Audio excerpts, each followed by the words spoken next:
नमस्कार मंडळी, कसे आहात? बरे आहात ना सगळे? तर आज माझ्या मिस्टरांना खायचे होते साजूक तुपातले रवा बेसन लाडू. चला तर वेळ न घालवता आपण तयार करायला घेऊया. तुपामध्ये रवा गोल्डन होईपर्यंत परतवून घेणे. प्रमाण 1 वाटी रवा, 2 वाटी बेसन पीठ मी घेतले आहे. तुमच्याप्रमाणे तुम्ही जसं हवं तसं घेऊ शकता.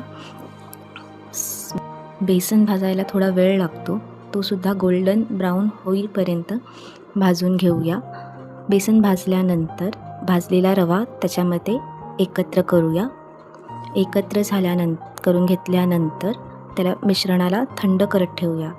थंड झाल्यानंतर त्यामध्ये पिठी साखर आणि वेलची पूड घालून त्याचे लाडू वळून घेऊया. तुम्हाला हवे तर तुम्ही ड्रायफ्रूटही घालू शकता, मी घातले नाही आहेत. तर चला मंडळी, भेटू आपण पुढच्या व्हिडिओमध्ये.